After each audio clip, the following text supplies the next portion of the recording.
नमस्कार। राज्यसभा टेलीविजन के कार्यक्रम मीडिया मंथन में आपका स्वागत है। मैं हूं उर्मिलेश। मीडिया मंथन के आज के अंक में हम बात करेंगे मीडिया और महानायक। हम भगत सिंह के संदर्भ में बात करेंगे कि मीडिया कैसे देखता है इतिहास को, अपने महानायकों को। आज़ादी की लड़ाई के दौरान और फांसी चढ़ाए जाने के बाद से आज तक भारतीय समाज में भगत सिंह की लोकप्रियता बेमिसाल है। आवाम ने उन्हें शहीद आजम माना। सम्मान और लोकप्रियता के लिए उनका नाम किसी सत्ता या सियासी दल का मोहताज नहीं रहा। लेकिन यह देखकर अचरज होता है कि आज की सियासत की तरह हमारे मीडिया में भी भगत सिंह, उनकी विचारधारा और वैचारिक विरासत को लेकर बेवजह कन्फ्यूजन और विवाद पैदा होते रहते हैं। कोई उन्हें 24 कैरेट का कट्टर राष्ट्रवादी, तो कोई कट्टर गरमदली, कोई अंतर्राष्ट्रीयवादी रिवोल्यूशनरी, तो कोई समाजवादी वामपंथी बताता रहता है। अलग अलग ढंग के लोग भगत सिंह की अपने ढंग से व्याख्या करते हैं। उनके जीवन काल और फिर उनकी शहादत के बाद देश के आज़ाद होने तक उन्हें लेकर ढेर सारे साक्ष्य, दस्तावेज और लेख आदि मौजूद हैं। इतनी सारी ठोस सामग्री के बावजूद मीडिया में भगत सिंह की अलग अलग और कई बार तो अंतर्विरोधी छवियां पेश करने का सिलसिला जारी है। ठीक वैसे ही जैसे अलग अलग सियासी खेमे अपने मंचों पर उन्हें अपने अपने ढंग से परोसते हैं। आखिर हमारे देश में ऐसा क्यों है कि अपने सियासी फायदे के लिए अलग अलग खेमों के बीच किसी महानायक के नाम या काम के इस्तेमाल की होड़ सी मच जाती है। और पत्रकारिता, जिसे इतिहास का हड़बड़ी में लिखा गया पहला प्रारूप भी कहा गया है, वह ठोस ऐतिहासिक साक्ष्यों या स्वयं उस महानायक के अपने दस्तावेजों को छोड़कर सियासी खेमों के निहित स्वार्थ से प्रेरित इस्तेमाली जंग में इस खेमे या उस खेमे के टूल में तब्दील होने लगता है। मीडिया मंथन की आज की चर्चा में भगत सिंह से जुड़े इतिहास के इन्हीं कुछ पहलुओं पर विद्वान मेहमानों से चर्चा करेंगे। हमारे साथ स्टूडियो में इस वक्त 4 खास मेहमान हैं। हमारे साथ हैं प्रोफेसर चमन लाल, जिन्होंने अपने जीवन का बड़ा हिस्सा भगत सिंह को और भगत सिंह के दस्तावेजों को पढ़ने में, उनको समझने में व्यतीत किया। उनकी कई किताबें हैं। हमारे साथ हैं professor Mridula Mukherjee, modern history की जानी मानी प्रोफेसर और इतिहासकार। हमारे साथ हैं बलदेव भाई शर्मा, वरिष्ठ पत्रकार और इन दिनों नेशनल बुक ट्रस्ट के चेयरमैन हैं। और हमारे साथ हैं पायनियर के पॉलिटिकल एडिटर नवीन उपाध्याय। शुरुआत हम प्रोफेसर चमन लाल आपसे करेंगे। अगर हम देखें आज तो भगत सिंह हों या जितने हमारे इतिहास के, मॉडर्न हिस्ट्री के, स्वाधीनता आंदोलन के महानायक हैं, उनमें अनेक ऐसे हैं जिनको लेकर सियासी हलकों में विवाद होता रहता है अक्सर। और उस विवाद में मीडिया, ऐसा लगता है कि मीडिया का अपना इन्वेस्टिगेशन, अपनी रिसर्च, अपनी एक खोज पड़ताल, वो कहीं न कहीं वो दिखती नहीं कई बार, जबकि इतने सारे डॉक्यूमेंट्स मौजूद हैं। कोई प्राचीन काल का मामला नहीं है। आखिर ऐसा क्यों है? और एक इतिहासकार के तौर पे, एक भगत सिंह के अध्येता के तौर पे आप इन चीज़ों को कैसे देखते हैं, खासकर भगत सिंह के संदर्भ में? उर्मिलेश जी, असल में जब भगत सिंह को मैंने देखना जानना शुरू किया, बचपन पे तो तमाम लोग एक ही तरह देखते हैं, एक श्रद्धा के भाव से। बहुत बचपन से हिंदुस्तान का कोई भी बच्चा शायद ही ऐसा हो जो भगत सिंह का नाम सुने और उसके मन में कुछ सनसनी सी पैदा ना हो। भगत सिंह क्रांतिकारी तो खैर थे, उनकी छवि भी बहुत थी, लेकिन वो लेखक भी थे। 1929 और 1931 के बीच 2 साल वो जो जेल में रहे, मैंने दिल्ली असेंबली बम कांड में गिरफ्तारी के बाद, और उससे पहले सैंडर्स की हत्या हो चुकी थी। उस वक्त के आप हिंदुस्तान की किसी भी भाषा का, मराठी हो, बंगाली हो, तमिल हो, तेलुगु हो, मेरे पास तमाम भाषाओं की कटिंग मौजूद है। उन सब में एक तो आप ये देखेंगे कि आधे आधे पन्ने के इतनी इंटेंसिव रिपोर्टिंग होती थी कि मैं हैरान हूँ कि आज का मीडिया उस पुराने अपने पन्नों को देखता क्यों नहीं है। और वो सारे 3 मूर्ति में मौजूद हैं, मैंने 3 मूर्ति ने संभाले हैं वो। और उसमें वहाँ पे आप ये देखते हैं कि भगत सिंह की अपनी राइटिंग्स उनके जीवन काल में छपी हुई मिलती हैं। मैंने जो चीज़ें, दस्तावेज, उनका एक कोर्ट का बयान 6 जून 1929 का पूरा वर्बेटम उसमें रिकॉर्डेड है। प्रोफेसर, हम फिर आपके पास आएंगे। बलदेव भाई, आखिर जो सवाल हम चमन लाल से कर रहे हैं, हम वही आपसे समझना चाहेंगे कि नेहरू मेमोरियल में हो या मैगजीन्स या डॉक्यूमेंट्स हों, पहले की पुस्तकें हैं, जिस ट्रस्ट के आप चेयरमैन हैं, भारत सरकार से जुड़ा हुआ ट्रस्ट है, उससे छपी हुई बहुत सारी किताबें हैं। इतनी चीज़ें होने के बावजूद सियासी जंग में मीडिया क्यों इस्तेमाल होता है, क्यों टूल बन जाता है? भाई, अगर वीर सावरकर एक राष्ट्रवादी थे तो थे, मीडिया को बिल्कुल साफ साफ वो दिखना चाहिए। अगर भगत सिंह एक खास ढंग के क्रांतिकारी थे तो थे, अब भगत सिंह को लेकर कोई अगर दल उनको एप्रोप्रिएट करना चाहे या महानायकों की एक तरह से छीना झपटी, अगर मैं देसी भाषा में कहूं, हो कि वो हमारे हैं, लेकिन सूचना देने का जो माध्यम है मीडिया, एक बड़ा जो मंच है, वो ईमानदारी से तथ्यों को, इतिहास के, खासकर मॉडर्न हिस्ट्री के, उसमें क्यों प्रॉब्लम करता है या उसकी क्या समस्या होती है? देखिए, इसमें जो मूल समस्या है कि मीडिया का जो सोच और चरित्र है वो हर चीज़ को प्रोडक्ट मानने लगा है और मौके के हिसाब से उस प्रोडक्ट की ब्रांडिंग करता है। वो इस बात का बिल्कुल ध्यान नहीं देता। मीडिया आज के दौर में बड़ा दुर्भाग्यपूर्ण है कि मीडिया जितना सृजनशील और क्रिएटिव माना जाता है, उसका चरित्र इसके विपरीत बिल्कुल सामने आता है। वो इस बात की बिल्कुल परवाह नहीं करता कि चीज़ों को वो जिस रूप में प्रस्तुत कर रहा है उससे किसकी छवि भंग होगी या समाज पर, विशेषकर नई पीढ़ी पर उसका क्या असर पड़ेगा। और यही चीज़ भगत सिंह को लेकर है। आपने बिल्कुल सही कहा, भगत सिंह तो ऐसी हैसियत है ही नहीं जिनको लेकर कोई कन्फ्यूज़न हो। सारी चीज़ें तथ्यों के साथ मौजूद हैं। लेकिन राजनीति की जो आपने बात की, मीडिया भी कहीं न कहीं राजनीतिक खेमों से प्रभावित रहता है और उसको जब लगता है कि इस खेमे के हिसाब से बात करनी है तो उस खेमे के हिसाब से बात करता है, जब उसको लगता है दूसरे खेमे के हिसाब से बात करनी तब उसके हिसाब से बात करता है। इसका नुकसान समाज को होता है। और एक बहुत महत्वपूर्ण बात आपने कही है कि महापुरुषों को सब अपने अपने हिसाब से तराजुएं लेकर तोलना शुरू कर देते हैं। देखिए, महापुरुष किसी भी देश की और किसी भी समाज की एक विरासत होते हैं। उनको समग्रता के साथ देखा जाना चाहिए, उनको टुकड़ों टुकड़ों में नहीं कि अंबेडकर विशेष जाति के हो गए। मैंने तो अभी पिछले दिनों में देखा कि चित्रगुप्त, जिनको किसी ने देखा नहीं, जिनके बारे में कोई तथ्य नहीं है, केवल एक कल्पना है, उनको एक जाति विशेष के लोग पोस्टर छाप छाप के सम्मेलन करते हैं कि हमारे नेता हैं। तो भगत सिंह या दूसरे महापुरुष या महानायक हैं जिन्होंने इस देश के निर्माण में बहुत बड़ी भूमिका निभाई है। भगत सिंह देखिए कितना, अभी चमनलाल जी बता रहे थे, भगत सिंह का नाम ही रोमांच पैदा करने वाला है। जिस व्यक्ति ने इतनी छोटी आयु में यह कह दिया, जब उनको सलाह दी गई कि आपको फांसी से बचाया जा सकता है, उन्होंने कहा कि नहीं, इस समय मेरे जीवित रहने से ज़्यादा मेरा बलिदान इस देश को प्रेरणा देगा, इस स्वाधीनता आंदोलन में अग्निशिखा का काम करेगा। जिस व्यक्ति ने जानबूझकर फांसी को गले लगाया और जब उनकी माता जेल में मिलने गई और उन मातृत्व के कारण उनकी आंखों में थोड़ी सी नमी आ गई, तो भगत सिंह ने कहा कि बेबे तुम बहादुर बेटे की माँ हो। चमनलाल जी ने तो अध्ययन किया एक एक शब्द भगत सिंह के जीवन का, और कितना रोमांचक है, कितना प्रेरणास्पद है। हम उसकी बजाय उन चीज़ों को उकेरना चाहते हैं जिनसे अश्रद्धा उत्पन्न हो या छवि भंग हो। ये देश के साथ, समाज के साथ, विशेषकर नई पीढ़ी के साथ बहुत बड़ा अन्याय है। मृदुला जी, जो बात बलदेव भाई कह रहे हैं, हम उसी को आगे बढ़ाना चाहते हैं कि क्या मीडिया का बड़ा हिस्सा, और खासकर अगर मैं कहूँ कि जो हमारे देश में प्राइवेट चैनलों की जो इतनी बड़ी संख्या है, प्रिंट में तो फिर भी थोड़ा बहुत रिसर्च वगैरह हो जाता है और दिखता है कई बार, वो अंग्रेजी अखबारों में खासकर, लेकिन जो चैनलों में अपने मॉडर्न हिस्ट्री को लेकर भी, आधुनिक इतिहास को लेकर भी इतना कन्फ्यूज़न होता है।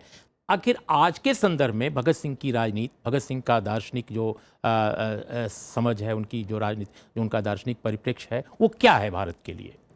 एक तो बहुत ज़रूरी है कि जो हमारे स्वतंत्रता संग्राम के, हमारी आज़ादी की लड़ाई के जो नेता हैं, उनको हम पूरे हिंदुस्तान के लोगों की वो विरासत हैं। वो किसी एक पार्टी या ग्रुप या आइडियोलॉजिकल स्ट्रीम की विरासत नहीं है। ये बहुत ज़रूरी है। इसलिए ये जो खींचातानी होती है, जो आपने जिसका जिक्र किया, मुझे लगता है कि बहुत अनुचित है। और मुझे इतिहासकार होने के नाते बहुत बुरा लगता है कि हम अपने इतिहास को एक तरह से इस्तेमाल करके आपस के छोटे छोटे पॉइंट्स विन करना चाहते हैं आज के उसमें। तो ये बहुत ही मतलब मैं इसको बहुत कंडेम करना चाहूँगी, इस टेंडेंसी को। दूसरी बात रही मीडिया की, आपने बिल्कुल ठीक कहा, प्रिंट मीडिया में, खासकर अंग्रेज़ी मीडिया में, फिर भी आपको भगत सिंह के एनिवर्सरी पे कुछ अच्छे आर्टिकल मिल जाएंगे जो कोई एक एक्सपर्ट ने, जिसको कुछ मालूम है, उसने लिखे होंगे, तो आप उससे कुछ सीख सकते हैं। पर ज़्यादातर चैनल्स में, टीवी चैनल्स में, बहुत ही अनफॉर्चुनेट है, इतना अच्छा मौका होता है, उसको आप बिल्कुल वेस्ट कर देते हैं। आपके पास कोई इंटरव्यू भी लेने आते हैं तो कहते हैं जी 2 बाइट दे दीजिए भगत सिंह पे। और मैं भगत सिंह पे क्या बाइट दे सकती हूँ, मुझे नहीं समझ आती। कोई कभी इंटरव्यू करने आते हैं, बोलते जी सवाल भी आप ही बता दीजिए और जवाब भी आप ही बता दीजिए। उनको इतनी भी तकलीफ नहीं करनी आती कि वो सवाल बना के ले आए, उनके एडिटर भेज देते हैं छोटे छोटे बच्चों को, तो फिर हंसी आती है, रोना भी आता है उनके लिए। मैं ये कहूँगी कि अभी जैसे गुजरी ये एनिवर्सरी इनकी गुजरी, 2-3 छोटी छोटी चीज़ें मुझे लगता है कम से कम अगर मीडिया इनको सामने ले आता है। मैं एक छोटा सा कोटेशन भगत सिंह का आपको पढ़ के सुनाऊंगी, जो उनकी फांसी के तकरीबन 1.5 महीना पहले उन्होंने कहा। कम से कम ये एक स्टेटमेंट लोगों के सामने आ जाता तो लोग भगत सिंह के बारे में कितना कुछ जान सकते थे। उन्होंने कहा 2 फरवरी 1931 को, apparently I have acted like a terrorist, but I'm not a terrorist. Let me announce with all the strength at my command that I was never a terrorist. I am not a terrorist and I never was, except perhaps in the beginning of my revolutionary career. And I am convinced that we cannot gain anything through these methods. तो लोगों के सामने ये जो एक picture अगर हम रखते कि भगत सिंह जिस आदर्शों के लिए उन्होंने अपनी जान दी, वो भारत की आज़ादी तो चाहते ही थे, पर वो समाज कैसे बनाना चाहते थे, वो खुद जो वायलेंट मेथड्स है, टेररिस्ट मेथड्स हैं, उनसे कहीं आगे बढ़ चुके थे। ये छोटी छोटी पर बहुत इंपॉर्टेंट चीज़ें भी हम लोगों तक मुझे लगता है नहीं पहुंचा पाए। बड़ी बातें तो आप छोड़िए। मैं नवीन उपाध्याय ये समझना चाहता हूँ कि अगर भगत सिंह जैसा क्रांतिकारी, दार्शनिक, विचारक साफ साफ अपने परिप्रेक्ष्य को जाहिर करता है, वो अपने आर्टिकल्स में, अपनी टिप्पणियों में लिखता है, कहता है लोगों के बीच, इतना विशाल मीडिया है, इतना उसका आकार लंबा चौड़ा है, इतनी पहुंच उसकी है, क्यों भगत सिंह जैसे एक क्रांतिकारी जो हमारे देश के शान आन बान सब कुछ कहे जाते हैं, उनके बारे में इस तरह का कन्फ्यूजन दिखता है? देखिए उर्मिलेश जी, अगर सतही तौर पर भी देखिएगा तो 2-3 कारण स्पष्ट दिखाई दे रहे हैं, केवल भगत सिंह के कवरेज की कॉन्टेक्स्ट में नहीं। आई थिंक रिसेंटली बहुत सारे घटनाएं हुई हैं, उनके कॉन्टेक्स्ट में सारे चीज़ों को एक साथ देखना पड़ेगा। तो भगत सिंह जैसे पर्सनालिटी के एनालिसिस के लिए एक बहुत ही स्वतंत्र मीडिया चाहिए। भगत सिंह कैपिटलिज्म के घोर विरोधी थे, और लास्ट लेटर उनका जिसका मृदुला जी जिक्र कर रहे थे, उसको भी अगर पढ़िएगा आप, तो उन्होंने कहा है कि exploitation should stop and certain section of society which are parasites of the British, उनको काफ़ी अटैक किए हैं। तो आज के दिन में बहुत लोगों को ये फिलॉसफी मीडिया में भी जो है, जो स्वैलो करने में काफ़ी उनको तकलीफ होगी। नेशनलिज्म के कॉन्टेक्स्ट में जो डिबेट चल रहे हैं, उसमें एक सेक्शन ऑफ मीडिया बहुत ब्रिलियंट तरीके से एक पॉलिटिकल स्टैंड ले रही है कुछ पॉलिटिकल पार्टीज के फेवर में। तो ऐसे मीडिया से हम एक्सपेक्ट नहीं करते हैं। हम खुद ही एक जर्नलिस्ट है और आसपास हम खुद ही देख रहे हैं क्या हो रहा है। उस तरह की मीडिया से हम एक्सपेक्ट नहीं करते हैं कि एक स्वतंत्र व्यू ले, एक ऐसा स्वतंत्र व्यू जो उन पॉलिटिकल इंटरेस्ट के खिलाफ में जाए जो भगत सिंह की राजनीतिक विरासत को आज अप्रोप्रिएट करना चाहते हैं। भगत सिंह नेचुरली मार्क्सिस्ट थे। आज एक राइटिस्ट बहुत सारे तबके के लोग हैं जो उनकी विचारधारा से टोटली असहमत क्या रहते थे और इनडायरेक्टली वो उनको कंडेम करते थे। आज वो लोग सामने आकर भगत सिंह को अप्रोप्रिएट करने की कोशिश कर रहे हैं। लेकिन नवीन उपाध्याय हम एक्सपोज नहीं कर पा रहे हैं। लेकिन नवीन उपाध्याय, हम एक अंतराल के बाद फिर लौटेंगे और भगत सिंह की विचारधारा से जुड़े और आज के संदर्भ से जुड़े कुछ सवालों पर अपने मेहमानों से बात करेंगे, क्योंकि आज भी ये सवाल उठाते हैं कि अगर भगत सिंह मार्क्सिस्ट थे, बहुत लोग कहते हैं, और मैं नहीं कह रहा हूं कि ये सवाल बेमानी है, तो अगर वो मार्क्सिस्ट थे तो उस समय कम्युनिस्ट पार्टी अगर थी तो उसके साथ वो क्यों नहीं थे? वो क्यों अलग एक दल में थे, एक अलग सोच के साथ थे? ये जरूर हम डिस्कस करना चाहेंगे अपने विद्वान मेहमानों से एक अंतराल के बाद।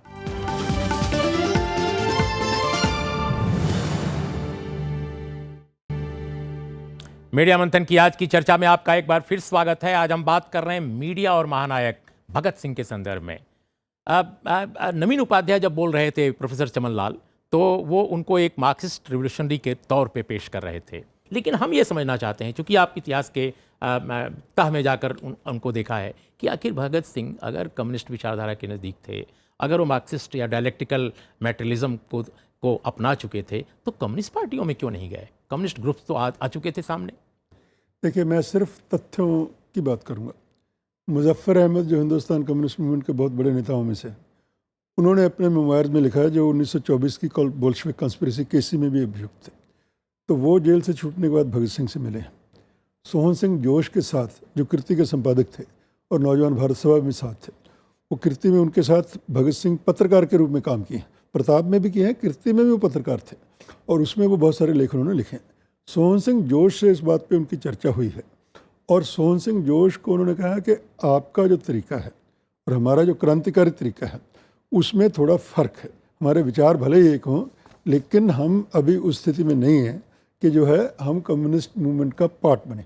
तो ये एक कोई रिकॉर्डेड वो नहीं है जी, ये उनके बातचीत के मुमायर वगैरह से सामने आती है। लेकिन मृदुला मुखर्जी जो चमनलाल बात कह रहे हैं कि कई बार होता है कि क्योंकि भारत में कम्युनिस्ट पार्टी भले ही 1925 में उसके के आसपास गठन होता है लेकिन वो फंक्शनल होती है ठीक से, यानी जो पार्टी कांग्रेस का होना, स्ट्रक्चर पूरा लेना, और शायद बाद में हिंदुस्तान सोशलिस्ट रिपब्लिकन जो एसोसिएशन जो भगत सिंह का संगठन है या भारत नौजवान सभा जो है उसमें वो लगातार सक्रिय रहे, किसी कम्युनिस्ट ग्रुप में नहीं गए, इसके बावजूद कि वो मार्क्सिस्ट फिलॉसफी के काफ़ी करीब थे, जो स्वयं उनके आर्टिकल से लगता है।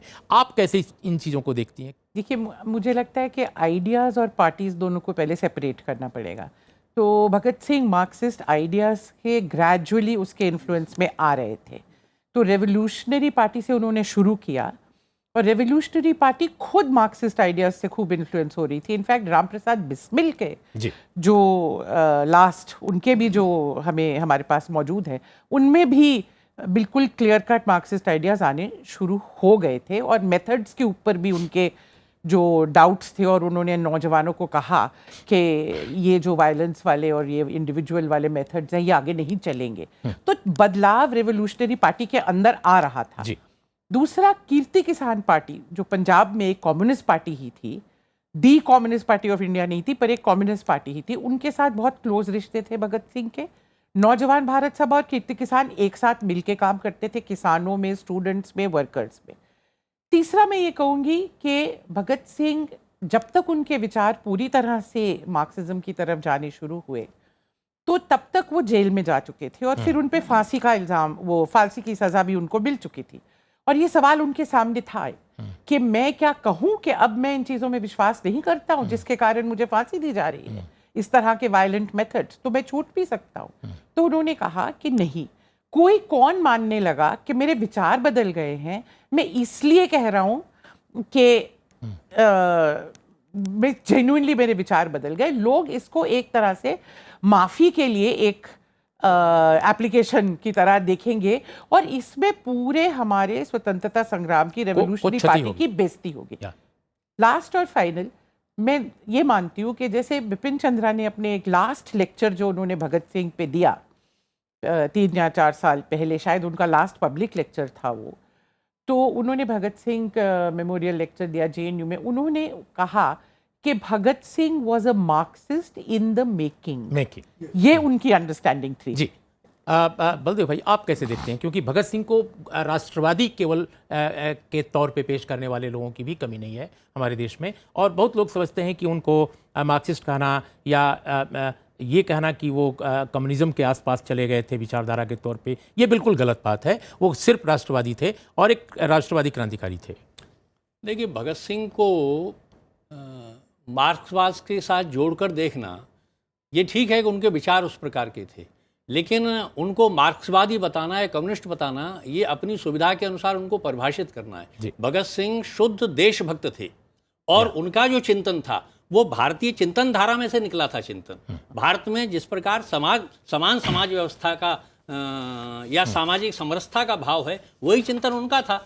इसलिए उनको मार्क्सवाद के साथ पेंट करके देखना ये मुझे लगता है कि ये ठीक नहीं है। और मैं एक चीज़ जोड़ना चाहूँगा, अभी मृदुला जी ने एक नाम लिया, उन्हीं सुनामधन्य इतिहासकार की एक पुस्तक है मॉडर्न हिस्ट्री ऑफ इंडिया, उसमें भगत सिंह, चंद्रशेखर आज़ाद, इस प्रकार के जो लोग हैं इनको रिवॉल्यूशनरी टेररिस्ट लिखा गया है।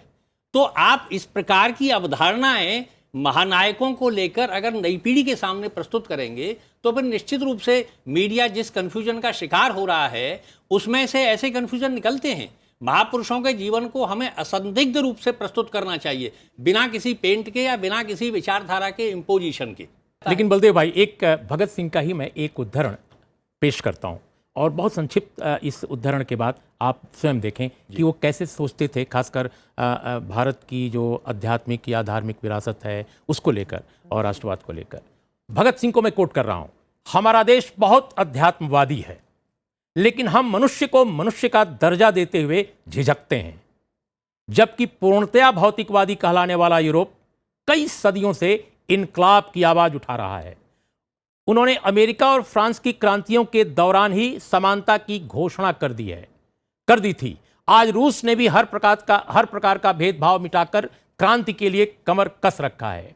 हम सदा ही आत्मा परमात्मा को लेकर चिंतित होने तथा इस पर जोरदार बहस में उलझे हुए हैं कि क्या अछूत को जनेऊ दे दिया जाएगा, वे वेद शास्त्र पढ़ने के अधिकारी हैं अथवा नहीं। ये 1928 के जून महीने में कीर्ति में उनका छपा हुआ लेख है। देखिए, भगत सिंह ने जो भारतीय चिंतन में कर्मकांड के कारण बुराइयां पैदा हो गईं, उनकी आलोचना की है, उनको समाप्त करने की बात की है, क्योंकि वो मनुष्यता के विकास के लिए खतरा हैं। उन्होंने पूरा जो भारतीय चिंतन है जी उसको खारिज नहीं किया है। और ये बुराइयां जो समाज जीवन में हैं, जो मनुष्य को मनुष्य नहीं मानती हैं, जी। उसके साथ पशु जैसा व्यवहार करती हैं, उसको कोई एक्सेप्ट नहीं कर सकता। और उन्होंने नए समाज की रचना इसीलिए बात लेकिन कही। नवीन उपाध्याय, हम ये समझना चाहते हैं कि धर्म और संप्रदाय आज बड़े इश्यूज बन गए हैं, लेकिन भगत सिंह धर्म और संप्रदाय पर क्या सोचते थे ये बहुत साफ साफ है, लेकिन मीडिया में वो दिखता नहीं। ऐसा क्यों? देखिए, इसका कारण स्पष्ट है, क्योंकि भगत सिंह एक ट्रू नेशनलिस्ट थे, ट्रू फ्रीडम फाइटर थे और देश के लिए उन्होंने जान दे दिया। किसी पॉलिटिकल पार्टी से वो बिलोंग नहीं करते थे। अनफॉर्चुनेटली इस देश में क्या हुआ, उन्हीं लोगों की मूर्ति लगाई गई और उन्हीं लोगों को याद किया इस देश ने जो किसी पॉलिटिकल पार्टी से जुड़े हुए थे मोस्ट ऑफ द टाइम। और भगत सिंह जैसा आदमी जो कि किसी विचारधारा से इन्फ्लुएंस हो सकते थे, लेकिन वो ट्रू एक रिवॉल्यूशनरी थे। ऐसी स्थिति में किसी पॉलिटिकल पार्टी के लिए उनको सामने रखकर और अपने लोगों की, अपने जो लीडर्स थे उनके कद को नीचा करना शायद वो प्रैक्टिकल नहीं था। और इसी कारण भगत सिंह जैसे लोग, चंद्रशेखर आज़ाद, राजगुरु, आपके एक लंबी कतार है उन क्रांतिकारियों की जिनके बारे में पूरे नेशन ने ओवर द ईयर्स हम लोगों ने उनको नेग्लेक्ट किया है, क्योंकि वो किसी पॉलिटिकल विरासत को लेकर नहीं चले थे वो। जी चमन लाल, बिल्कुल संक्षेप में अगर हम ये समझना चाहें कि आज का अगर संदर्भ भारत का देखें, क्या आपको लगता है कि धर्म कर्म को लेकर मीडिया में जो कंटेंट काफ़ी आजकल दिखता है, उस वजह से भी भगत सिंह के ये जो पहलू हैं उनके व्यक्तित्व के, खासकर धर्म को लेकर, संप्रदाय को लेकर, वो डाइल्यूट हो जाता है, वो बढ़कर, वो साफ साफ उभर कर नहीं आता? मैं सिर्फ भगत सिंह की राइटिंग की ओर उल्लेख करूंगा। 3-4 राइटिंग बहुत महत्वपूर्ण है। एक जिसके अपने कोटेशन पढ़े हैं वो अछूत समस्या से, जिसमें उन्होंने ये भी कहा है कि हमारी रसोई में कुत्ता घुस सकता है, लेकिन मनुष्य घुस जाएगा तो उसके बाद से हम रसोई धोने लगते हैं। बिल्कुल। धर्म और हमारी आज़ादी की जंग, मजहब और हमारी आज़ादी की जंग, सांप्रदायिकता और उसका इलाज, जी, मैं नास्तिक क्यों हूँ, इन 3 लेखों में उन्होंने धर्म और सांप्रदायिकता का देश के ऊपर कितना दुष्प्रभाव पड़ रहा है उसके ऊपर बहुत स्पष्टता से लिखा है। और चौथी बात जो बलदेव भाई जी ने कही, मैंने अगर किसी वक्त प्रोफेसर बिपिन चंद्र ने ये लिखा था कि वो रेवोल्यूशनरी टेररिस्ट थे, उसका भी एक कारण था कि उनका दस्तावेज पूरे सामने नहीं आए थे। वही प्रोफेसर बिपिन चंद्र थे जिन्होंने 70s में जब वाई एम एन एथिस्ट की भूमिका लिखी, जिसका जिक्र किया प्रोफेसर मृदुला ने कि he was Marxist in the making. Mridula Mukherjee, मैं एक ये समझना चाहता हूँ कि भगत सिंह ने राजनीति और धर्म के रिश्ते पर बहुत बेबाक ढंग से लिखा है। धर्म के लोग राजनीति में हैं, राजनीति के लोग धर्म में हैं। समझ में कई बार नहीं आता है कि धर्म के राजनीतिक मंसूबे हैं या राजनीति के धार्मिक मंसूबे हैं, क्या डोमिनेंट है। जबकि भगत सिंह राजनीति को धर्म से जुदा करने या धर्म की दखलंदाजी राजनीति में हो, इसके बिल्कुल खिलाफ थे। तो क्या मीडिया का जो माइंडसेट है, क्या इन चीज़ों को लेकर स्वयं भी कहीं कंप्रोमाइज कर रहा है आज के कॉन्टेक्स्ट से?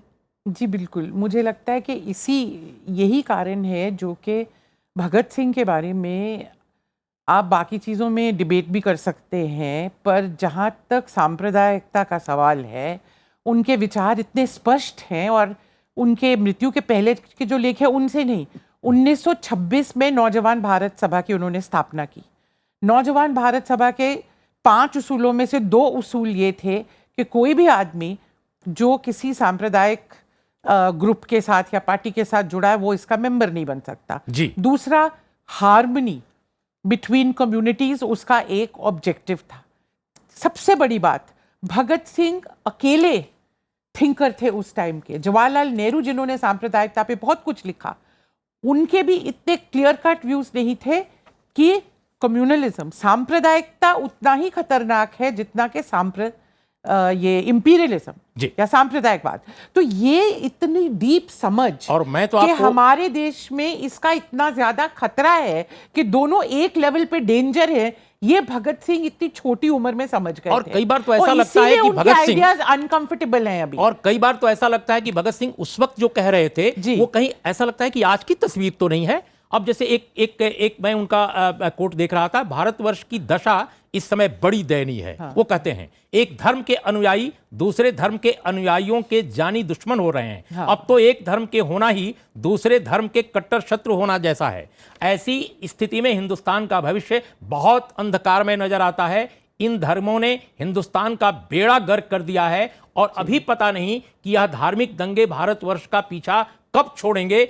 इन दंगों ने संसार की नजरों में भारत को बदनाम कर दिया है। ये मई 1928 में कीर्ति पत्रिका का उनका कोट है। तो हम बिल्कुल और ये लिखा गया था 1924 के सबसे भयंकर कोहाट दंगों के ऊपर, पेशावर के कोहाट दंगे, ये 47 से पहले सबसे भयंकर दंगे कोहाट के थे। जी। पूरा दौर दंगों का था जी। ये 23 से लेके जो 26-27 का था, जिस वक्त उनका पॉलिटिकल सारा डेवलपमेंट हो रहा है, वो बहुत बड़े पैमाने पे दंगे हो रहे हैं। और बिल्कुल लास्ट में हम भगत सिंह को आज चूंकि याद कर रहे हैं, एक तरह से उनके मीडिया में उनको लेकर जो अलग अलग छवियां हैं उस पर बात कर रहे हैं। पत्रकारिता के व्यवसाय पर उन्होंने क्या कहा हम आपको सुनाते हैं और बिल्कुल एक एक लाइन में हम इस कार्यक्रम का समापन यहीं करेंगे। उन्होंने कहा, पत्रकारिता का व्यवसाय जो किसी समय बहुत ऊंचा समझा जाता था, आज बहुत ही गंदा हो गया है। यह लोग एक दूसरे के विरुद्ध बड़े मोटे मोटे शीर्षक देकर लोगों की भावनाएं भड़काते हैं और परस्पर सिर फुटौल कराते हैं। एक दो जगह नहीं, कितनी ही जगहों पर इसलिए दंगे हुए हैं कि स्थानीय अखबारों ने बड़े उत्तेजनापूर्ण लेख लिखे हैं। अखबारों का असली कर्तव्य शिक्षा देना, लोगों से संकीर्णता निकालना, सांप्रदायिक भावनाएं हटाना, परस्पर मेल मिलाप बढ़ाना और भारत की साझी राष्ट्रीयता बनाना था। लेकिन इन्होंने अपना मुख्य कर्तव्य अज्ञान फैलाना, संकीर्णता का प्रचार करना, सांप्रदायिक बनाना, लड़ाई झगड़े करवाना और भारत की साझी राष्ट्रीयता को नष्ट करना बना लिया है। जून 1927 में कीर्ति में ये लेख छपा है भगत सिंह का, जिसमें वो ये कहते हैं। और आज का अगर आप संदर्भ देखें पत्रकारिता का, कैसे देखती हैं मृदुला जी? एक लाइन। मुझे लगता है कि वो उस वक्त एक टाइप की प्रेस की बात कर रहे थे जो कम्युनल प्रेस थी, पूरे पत्रकारिता की बात नहीं कर रहे थे, क्योंकि बहुत बड़ा जो हिस्सा आज भी हम नहीं कर रहे हैं पूरी पत्रकारिता के बारे में। हाँ, प्रेस हम आज भी नहीं कह रहे हैं कि सारी पत्रकारिता खराब है। आज बिल्कुल भी बिल्कुल, पर मुझे लगता है कि बिल्कुल इसका एक कंटेम्प्रेरी जैसे रेजोनेंस आ रहा है जिस तरह की चीजें हो रही है। बलदेव भाई, बिल्कुल अंत में आप कैसे देखते हैं इसको? देखिए, पत्रकारिता के बारे में भगत सिंह ने जो कहा है वो बिल्कुल ऐसा लग रहा है कि वो आज के बारे में कह रहे हैं।